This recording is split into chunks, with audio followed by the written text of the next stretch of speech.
రెండోసారి అయిపోయింది కదా.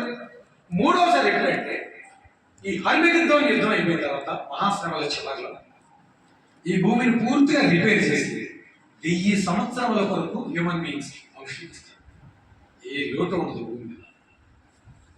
ఈ 1000 ఏండ్ల యొక్క ఎందుకు అంత పంతం 1000 ఏండ్లు అంటే కొంతమంది దీంట్లో గ్నాస్టిక్ రీసెర్చ్ చేశారు. జిఎన్ఓ గ్నాస్టిక్ రీసెర్చ్ రాసుకుంది, చాలా ప్రమాదం.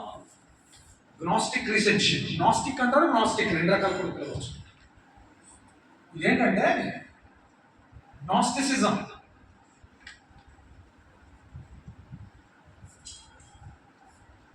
ఇది చాలా ప్రమాదం. ఈ నాస్టిక్ అంటే ఏంటంటే ఈ విపరీత వాదన అన్నమాట. ఏంటిది విపరీత వాదన అంటారు చూడండి. అతి చేయటం అంటాం చూడండి. అది ఈ అతి రీసెర్చ్ చేసి ఏం చేశాడంటే ఒక దినము 1000 దినములతో సమానం ఉంది కనుక 1000 ఏళ్ళ పరిపాలన ఎక్కడ ఉందని మొదలెట్టాడు. ఒక పిచ్చోడు. ఆ పిచ్చోడు అక్కడే ఉంటాడు, వైజాగ్ దగ్గర. వైజాగ్ అంటేనే మనకు తెలుసు కొంత అక్కడ ఉంది. ఏంటి ఫాల్టేరు హాస్పిటల్. 1000 ఏళ్ళ పరిపాలన లేదని ఒక పిచ్చోడు బయలుదేరి 7 సంవత్సరాల శ్రమలు లేవని ఒకడు, 7 సంవత్సరాల శ్రమ ఉంటుంది కానీ 3.5 సంవత్సరాలు మనం కింద ఉండాలన్నాడు ఒకడు. సిలువు పెట్టడానికి బట్టి తనకు తానే పంగనామాలు పెట్టేసుకుని ఫూల్ అయిపోయాడు. ఏదో దేవుని వాక్యాన్ని ఏదో అక్కడ కొంత రీసెర్చ్ చేసని ఏదో ఒకటి కలిపి చేర్పేసి మళ్ళీ ఆ వ్యక్తి యొక్క వాదనను సమర్థించుకోవడానికి యుగాంతం అనే పుస్తకం ఒకటి రాశాడు. నువ్వు తల్లకిందులుగా తపస్సు చేసినా దేవుని వాక్యమునికి వ్యతిరేకం కలిగిన వాడు ఎవడో నిలవలేదు కదా. కడపటికి అవివేకిగానే కనపడ్డాడు. కడపటికి వీళ్ళు ఎక్కువయ్యారండి. గ్నాస్టిసిజం రీసెర్చ్ అని ఉంది. అది బుద్ధిహీనమైన రీసెర్చ్. వాళ్ళు ఏం చేశారు, 1000 ఏళ్ళ పరిపాలన లేదన్నారు.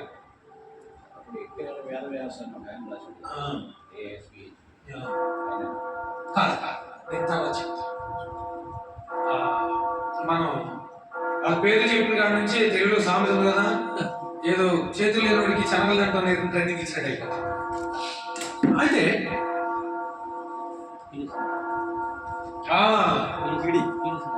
మిస్టర్ పిడి బాబు ఆయన అంతా పిడిగారు. ఆయన పిడివాదంలో చాలా పిడివాదం. చదువులేదు మనోడికి. ఏదో 4 సోక్రటీస్ గురించి 4 పద్యాలు నేర్చుకుని సెంటెన్సెస్ ప్రపంచ మేధావి అని చెప్పి అందరూ పోడేరు. కానీ సబ్జెక్ట్ ఉన్న వాళ్ళకి తెలుస్తుంది కదా. వాట్సాప్ యూనివర్సిటీ కూడా ఇవ్వడం, రియల్ యూనివర్సిటీ ఎవరికి తెలియదు అన్నట్టు తీసుకోవాలి.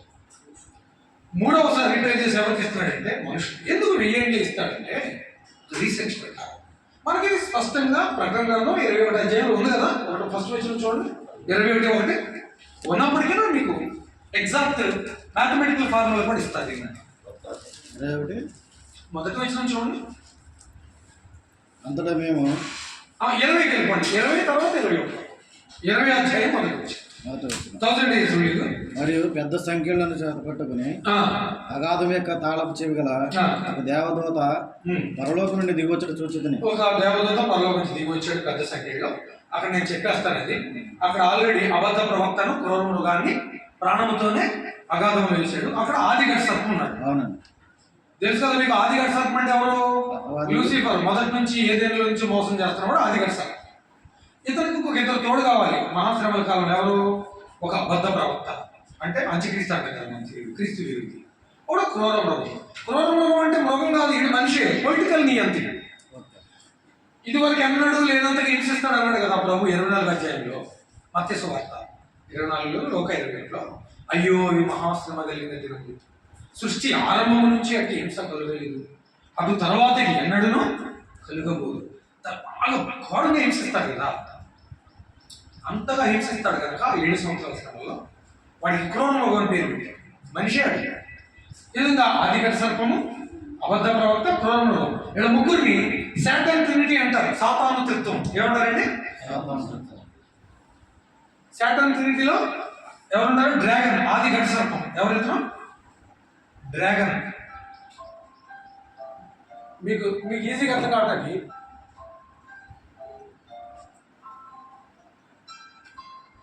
చాలా సంతోషం.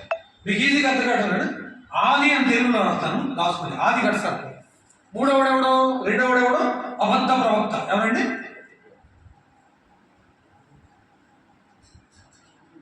ఇతని పేరు ఏమంటారు? Falls profit. చాలా రెఫరెన్స్లు ఉన్నాయి ఇతని మీద. ఇప్పుడు నేను చెప్పొచ్చు కానీ మీకు ఇబ్బంది అయిపోతుంది. ఇది 2వ దశలోనికి 2వ అధ్యాయంలో బాగుంటుంది ఇతని గురించి. అబద్ధ ప్రవక్త. ఈయనేమంటారమ్మా? False prophet. ఇదేమో ఆది ఘట సర్పం అన్నమాట. ఆది ఘట సర్పం. దీన్ని డ్రాగన్. ఇక మూడోది ఎవరన్నారు? బీస్ట్. ఇది పేరేంటి? క్రూర మృగం. దీన్ని సాతాను త్రిత్వం అంటారు. ట్రినిటీ. ఏంటిది? Satan Trinity. Satan first face. Saturn's Trinity. TRINI. అంటే ఏం లేదు, కాఫీ కొట్టడం దేవుణ్ణి. తండ్రి కుమార పరిశుద్ధాత్మ ఉన్నాడు కదా, నాకు కూడా ముగ్గురు ఉండాలి. Just he has his plan. దీని మీద చాలా జరుగుతుంది. ఒకడు పైనుంచి కింద తీసాడు, చూసాడు ఇజ్రాయెల్ దేశంలో నేను ప్రెస్ అయినది ఎగురుతున్నాడు ఇలా గాలి. చిన్నప్పటి నుంచి చూస్తున్నాను. అది ఇప్పుడు మీరు ఒకటి గుర్తుపెట్టుకోండి. నేను టాపిక్ వెళ్ళేందుకు ఒకటి చెప్తా. ఇప్పుడు క్రీస్తు విరోధి బయలుపరచబడడు అని స్పష్టంగా 2వ దశలోనికి పత్రిక 2వ అధ్యాయం. సంఘము ర్యాప్చర్ అయ్యే వరకు, అంటిల్ ర్యాప్చర్ అక్కర్స్, అలా రాసుకోండి. Until rapture occurs. దీనికి మన గుర్తేంటి? 2వ దశలోనికి పత్రిక 2వ అధ్యాయం. అడ్డగించుచున్నవాడు అడ్డగించడం మానివేసే వరకు వాడు బయలుపరచబడ్డాడు. సంఘం ఎత్తబడినప్పుడు పరిశుద్ధాత్మ వెళ్ళిపోతారు కదా, ఫుల్ పర్మిషన్. కానీ ఒక 7 సంవత్సరాలు. 7 సంవత్సరాలు కూడా ఫస్ట్ 3.5 సంవత్సరాలే. తర్వాత పరిశుద్ధాత్మ దేవుడు కదిలిస్తారు. అలా వస్తా వెళ్తా ఉంటారు. కాదు, అది స్పష్టంగా ఉంటుంది. ఏంటంటే 7 సంవత్సరాల శ్రమల్లో సంఘం ఎత్తబడిన తర్వాత పూర్తిగా అంధకారం రాజ్యం వెళ్తుంది కదా, అప్పుడు అబద్ధ ప్రవక్త బయటకు వస్తాడు కలవస్తాన్ని తీసుకుని. పురాణ మృగం రాజకీయ నియంత. ఆడేమో పాలిటిక్స్ చూసుకుంటాడు, వీడేమో నేనే క్రీస్తుని చెప్పేసి కౌంటర్ ఫిట్ మెరికల్స్ అంటాడు. డూప్లికేట్ మెరికల్స్ చేస్తాడు. ఇంగ్లీష్ బైబిల్లో క్లియర్ ఉంటుంది, కౌంటర్ ఫిట్ మెరికల్స్. ఈ పెర్ఫార్మ్స్ కౌంటర్ ఫిట్ మెరికల్. అదే 2వ దశలోనికి పత్రిక 2వ అధ్యాయం ఇదంతా. అది మాత్రం చాలా ఇంపార్టెంట్ చాప్టర్, రాసి పెట్టుకోండి. 2వ దశలోని 2nd చాప్టర్ చాలా ఇంపార్టెంట్. ఏది ఎస్కటాలజీ సబ్జెక్ట్ వచ్చి ఇంకా అసలు ఒక్క చాప్టర్తో అంతా అర్థమైపోతుంది. ఇది పాత నిబంధనలో ఏ విధంగా డానియల్ 9:24 ఉంటుంది కదా, డానియల్ 9:24 ఎలాగా డానియల్ 9th చాప్టర్ ఎంత ఇంపార్టెంట్, కొత్త నిబంధనకు వచ్చేటోడికి 2వ దశలోనికి 2వ అధ్యాయం అంత ఇంపార్టెంట్. మరి లైవ్ ఆగుద్దా? ఆగు. మరి ఇలాగా టాపిక్ రావాలి, నాకు చెప్పాలి, సిగ్నల్ ఇవ్వాలి. సరేలేండి, నేను ఇది పాయింట్ చెప్పి ముగిస్తాను. పరిశుద్ధాత్మ దేవుడు ఎత్తబడే వరకు, సంఘం ఎత్తబడే వరకు ఏ మాత్రము కూడా క్రింద ధర్మ విరోధి బయలుపరచబడడు. అందుకే ఎవరు వచ్చి ఏం చెప్పినా మనం కంగారు పడక్కర్లా, నమ్మకం. అనేకులు వస్తారు కానీ అసలు అప్పుడు వస్తారు. అప్పుడు పర్మిషన్ వస్తుంది పరిశుద్ధాత్మ దేవుడు. అది కూడా ఫస్ట్ 3.5 సంవత్సరాలే మోసం. ఆ తర్వాత కళ్ళు తెరవబడి యూదులు 1,40,000 మంది గుండు కొట్టుకుని నేర్చి ఎదురు తిరగడం మొదలు పెడతారు. 3.5 సంవత్సరాల మహాపోరాటం. అప్పుడు హింసలు స్టార్ట్ అవుతాయి. సెకండ్ 3.5 42 వారాలు అంటాడు కదా. 3 12 ఎంత? 38 కదా. 38 ప్లస్ 6 ఎంత అండి? 3 12 36 కదా. 36 ప్లస్ 6 42 వారములు గడిచి వరకు అంటాడు కదా. సరే, నెక్స్ట్ పార్ట్ నేను చూస్తాను. పర్లేదు నాకు మంచినీళ్ళు ఎక్కిస్తే అదే 10,000.